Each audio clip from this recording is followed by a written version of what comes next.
السلام عليكم ورحمة الله وبركاته.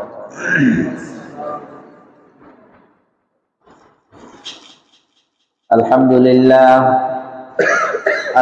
لله نحمده ونستعينه ونستغفره ونعوذ بالله من شرور أنفسنا ومن سيئات أعمالنا ونشهد أن لا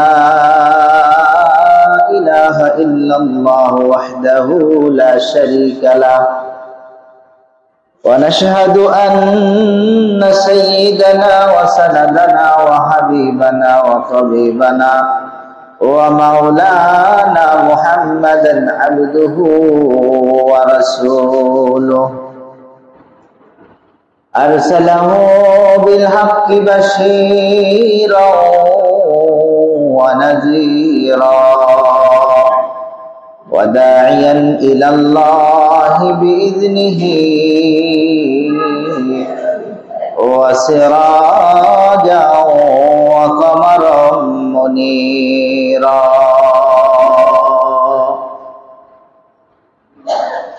أما بعد فقد قال الله تبارك وتعالى في القرآن الكريم: أعوذ بالله من الشيطان الرجيم.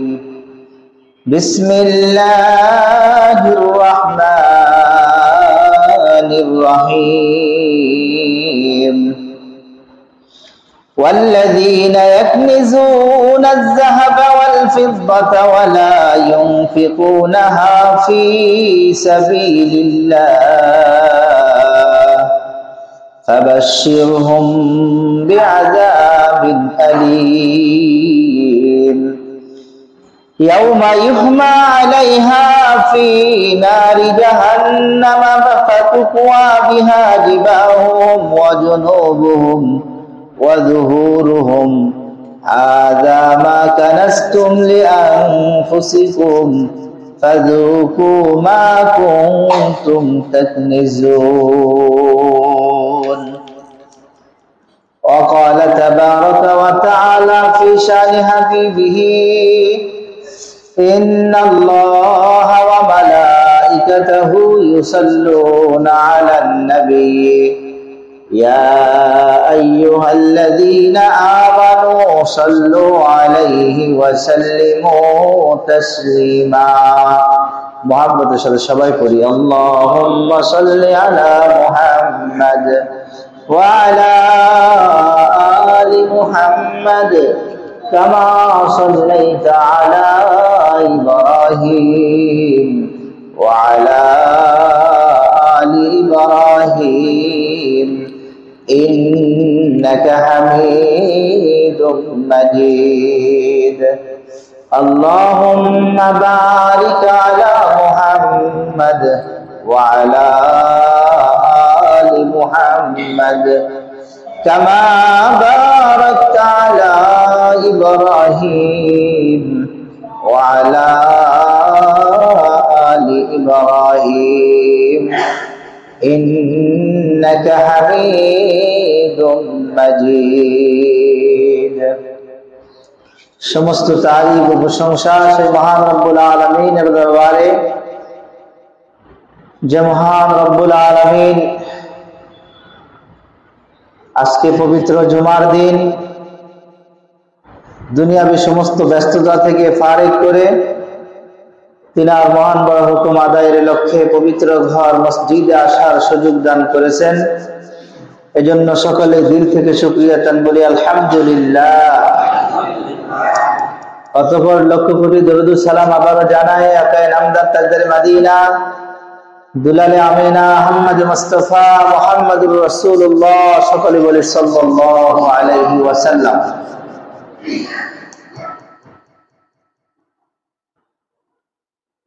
রমজান মাস মূল্যবান একটি মাস, দেখতে দেখতে বিদায়ের পথে। রহমতের 10 দিন বিদায় নিয়েছে, মাগফিরাতের 10 দিন, এটাও শেষ আজ থেকে। আজকে 20 রমজান।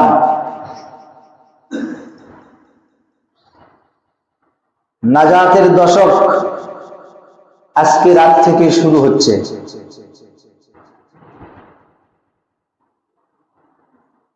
রমজান মাস বছর ঘুরে একবার আমাদের সামনে আসে। এই মূল্যবান একটি মাস, যে মাসের অপেক্ষায় আমরা থাকি, দীর্ঘ 11টি মাস পর আমরা ফিরে পাই সে রমজান মাস। এই মাসটা যে আমাদের কাছ থেকে বিদায় নিয়ে যাচ্ছে, এর জন্য আমাদের অন্তরে যে দরদ আর ব্যথা হওয়ার কথা, যে দীর্ঘ 11 মাস পর আমরা একটি মাস পাইলাম, এই মাসকে আমরা কি পরিমাণের মূল্যায়ন করলাম। দেখতে দেখতে মাস প্রায় বিদায় নিচ্ছে। এই মাসে আল্লাহর হাবিব সাল্লাল্লাহু আলাইহি ওয়াসাল্লাম বেশি থেকে বেশি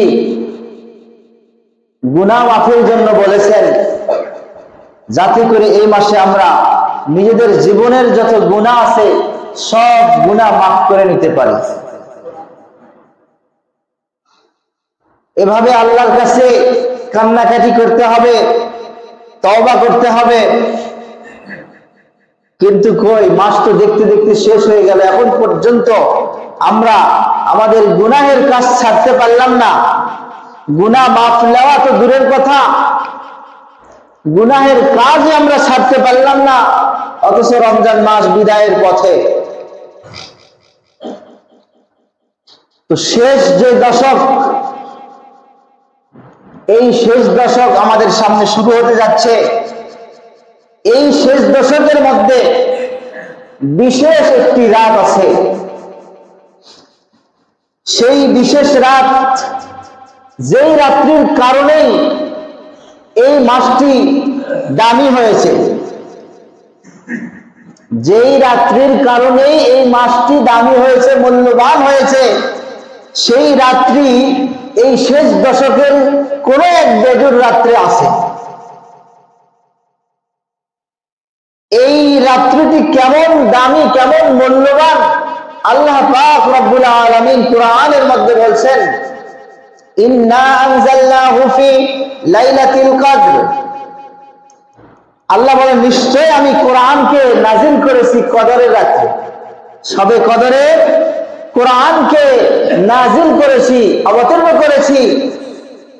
এরপরে আল্লাহ পাক রব্বুল আলামিন তার রাসূলকে বলতেছেন, ওয়া মা আদরাকা মা লাইলাতুল কদর। রাসূলকে লক্ষ্য করে বলতেছে, হে রাসূল, হে নবী, আপনার কি জানা আছে লাইলাতুল কদর এইটা কি, এর দাম কত, এর মূল্য কত? এই লাইলাতুল কদর সম্পর্কে আপনার কোনো জানা আছে কিনা?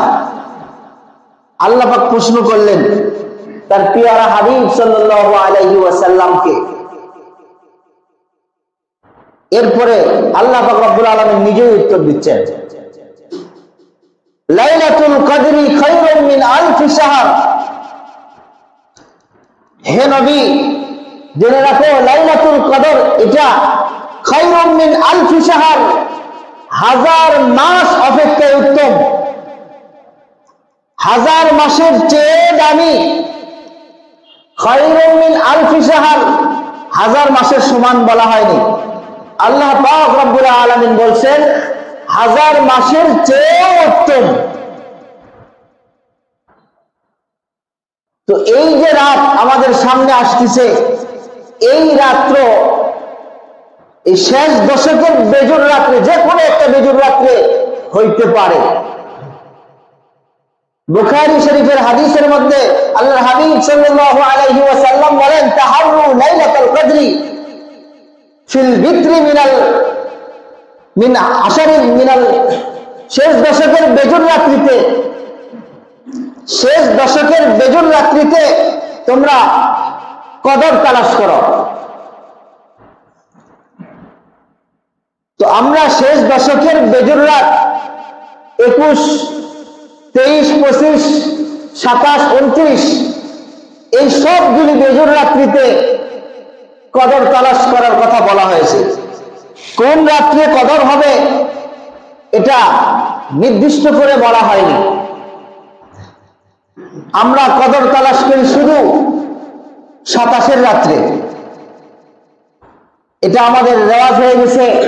শুধু 27-এর রাত্রে আমরা কদর তালাশ করে থাকি।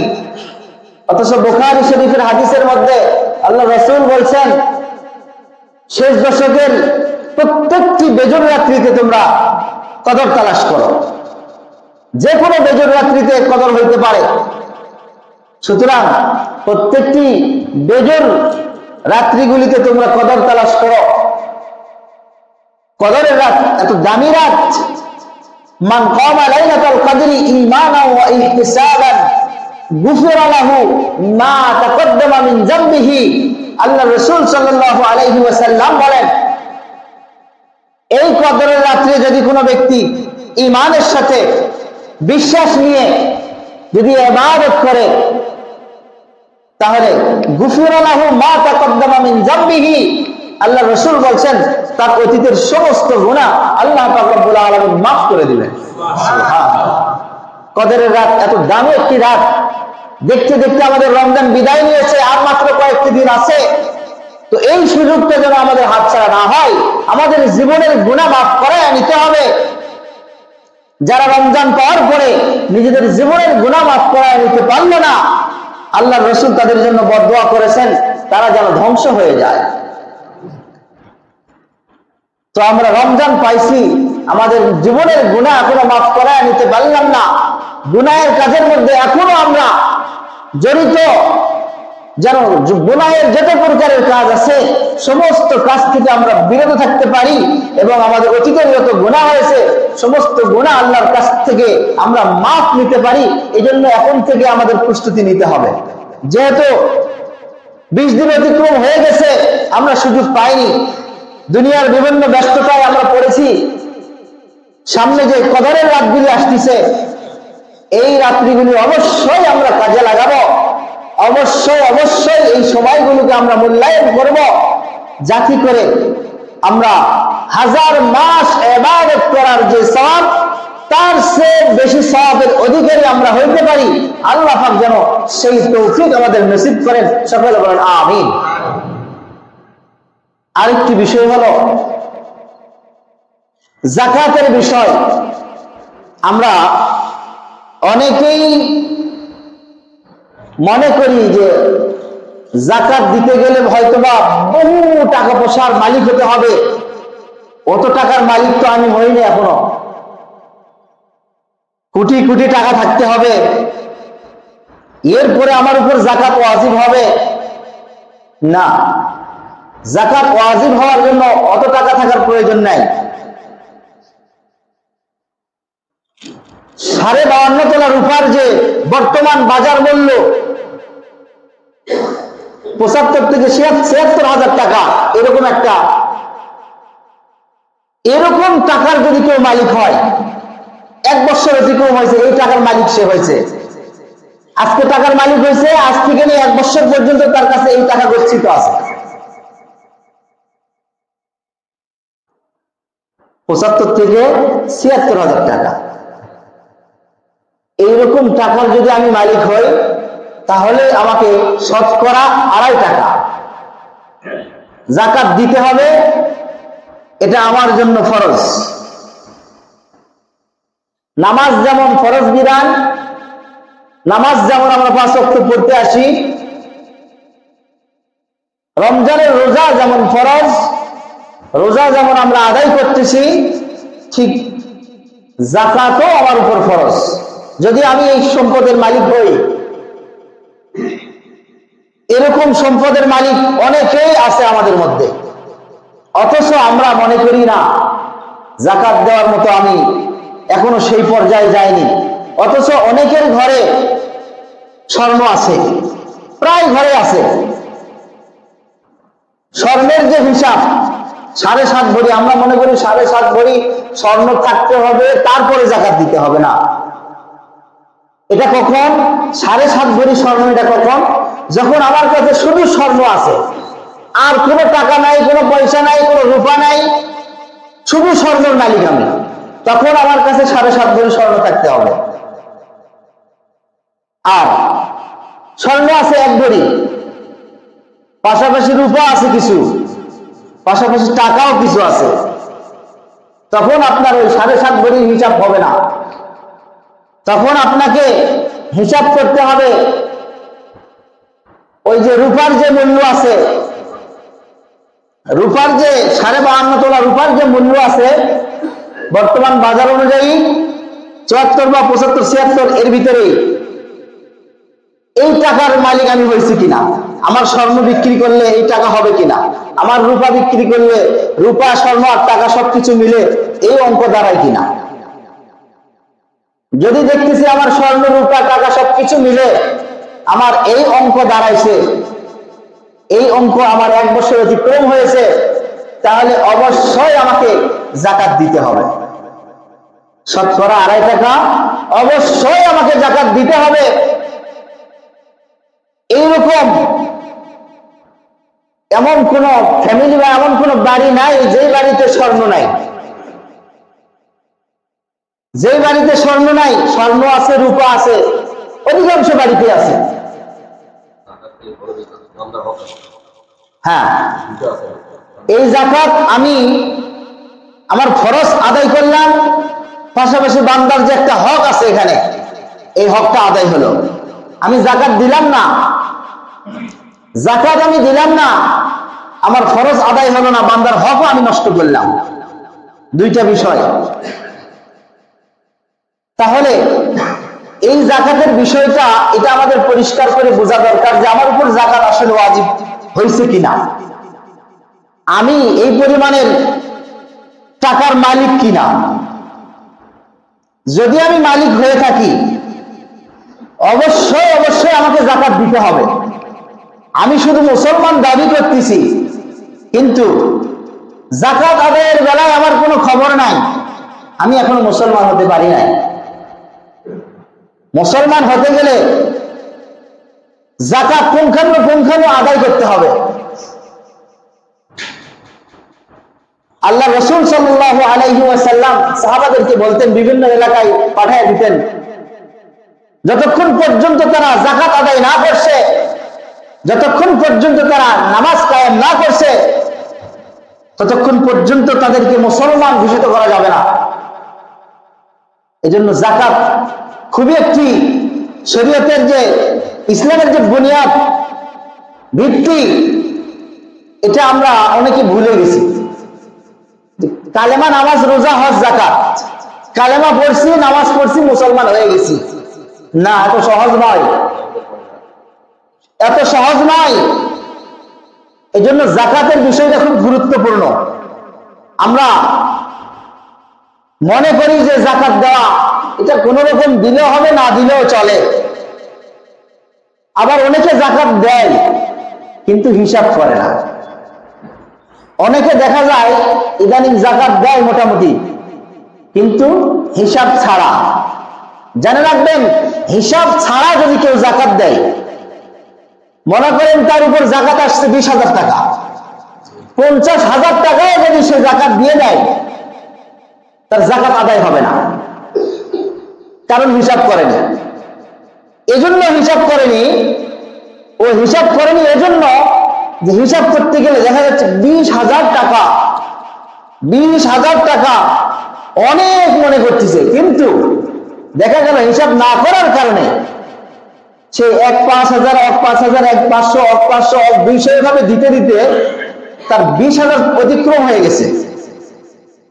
কিন্তু হিসাব যে করলো না, হিসাব না করার কারণে 20,000 যাকাতের জায়গায় সে 50,000 পর্যন্ত দিয়ে ফেলছে, তারপরেও তার যাকাত আদায় হবে না। এজন্য আমাকে পুঙ্খানু হিসাব করতে হবে, আমি কি আসলে যাকাতের নেশাব পরিমাণ মালের মালিক আমি হয়েছি কিনা। যদি হয়ে থাকি অবশ্যই হিসাব করে আমাকে শতকরা 2.5 টাকা যাকাত দিতে হবে।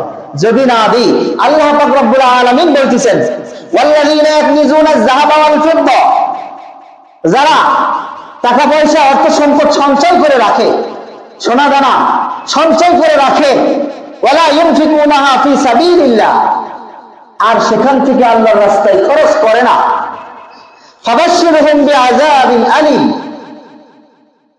আল্লাহ পাক রব্বুল আলামিন তার প্রিয় হাবিব সাল্লাল্লাহু আলাইহি সাল্লামকে বলতেছেন তাদেরকে সুসংবাদ দাও, বিআযাবিন আলীম, যন্ত্রণাদায়ক শাস্তির সুসংবাদ দাও।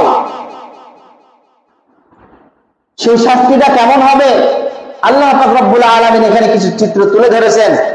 ইয়াউমা ইউহমা আলাইহা ফি নারি জাহান্নামা ফাতুকওয়া বিহা জিবাহুহুম ওয়া জুনুবুহুম ওয়া যুহুরুহুম।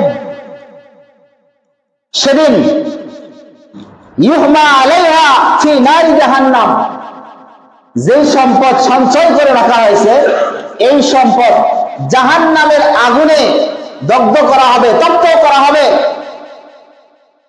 এরপরে ফাতুকওয়া বিহা জিবাহুহুম, সেটা দগ্ধ করার পরে সেইটা দ্বারা তার কপালে সেচ দেওয়া হবে, তার পাঁজরে সেচ দেওয়া হবে, তার পিঠে সেচ দেওয়া হবে, তার শরীরের বিভিন্ন অঙ্গে প্রত্যঙ্গে সেচ দেওয়া হবে। এরপরে বলা হবে হাযা মা কানাসতুম লিআনফুসিকুম, এইটা তোমার সেই সম্পদ, যে সম্পদ তুমি তোমার নিজের জন্য সঞ্চয় করে রাখছিলে, লিআনফুসিকুম, নিজের জন্য, এটা তোমার সেই সম্পদ। ফাযুকু মা কুনতুম তাকনিজুন, ফাযুকু, এবার সেই সম্পদের স্বাদ কেমন, মজা কেমন, একটু ভোগ করো, দেখো কেমন মজা লাগে। আল্লাহ পাক রব্বুল আলামিন যারা সম্পদ শুধু জমা করে রাখে, সঞ্চয় করে রাখে, যাকাত আদায় করে না, তাদের জন্য এরকম একটি সুসংবাদের ব্যবস্থা আল্লাহ রাসূলের মাধ্যমে আমাদের করেছেন। আসলে এটা সুসংবাদ নয়, এটা দুঃসংবাদ। কিন্তু আল্লাহ পাক রব্বুল আলামিন এখানে ব্যঙ্গ করে কথাটা বলেছেন। কত বড় ভয়ানক কথা! যারা যাকাত দিবে না, এই সম্পদ জাহান্নামের আগুনে দগ্ধ করে তাদের শরীরে সেচ দেওয়া হবে, শরীরের বিভিন্ন অঙ্গ প্রত্যঙ্গে সেচ দেওয়া হবে। দুনিয়ার সামান্য আগুন দিয়ে যদি আমরা একটা লোহাকে গরম করে শরীরে ঠেকাই, তাহলে শরীরে কি অবস্থাটা হবে একটু চিন্তা করি। সেখানে জাহান্নামের আগুন দ্বারা দগ্ধ করা হবে, এরপরে শরীরের বিভিন্ন অঙ্গ প্রত্যঙ্গে এইটা দ্বারা সেচ দেওয়া হবে, আর বলা হবে তোমার সেই জমাকৃত সম্পদ যেটা তুমি তোমার নিজের জন্য সঞ্চয় করেছিলে, আজকে তার স্বাদ ভক্ষণ করো, দেখো কেমন মজা লাগে। আল্লাহ পাক রব্বুল আলামিন আমাদের সকলকে যাকাত বুঝিয়ে সঠিকভাবে হিসাব করে করে যাকাত আদায় করার তৌফিক দান করুন। সকলে বলুন আল্লাহুম্মা আমিন।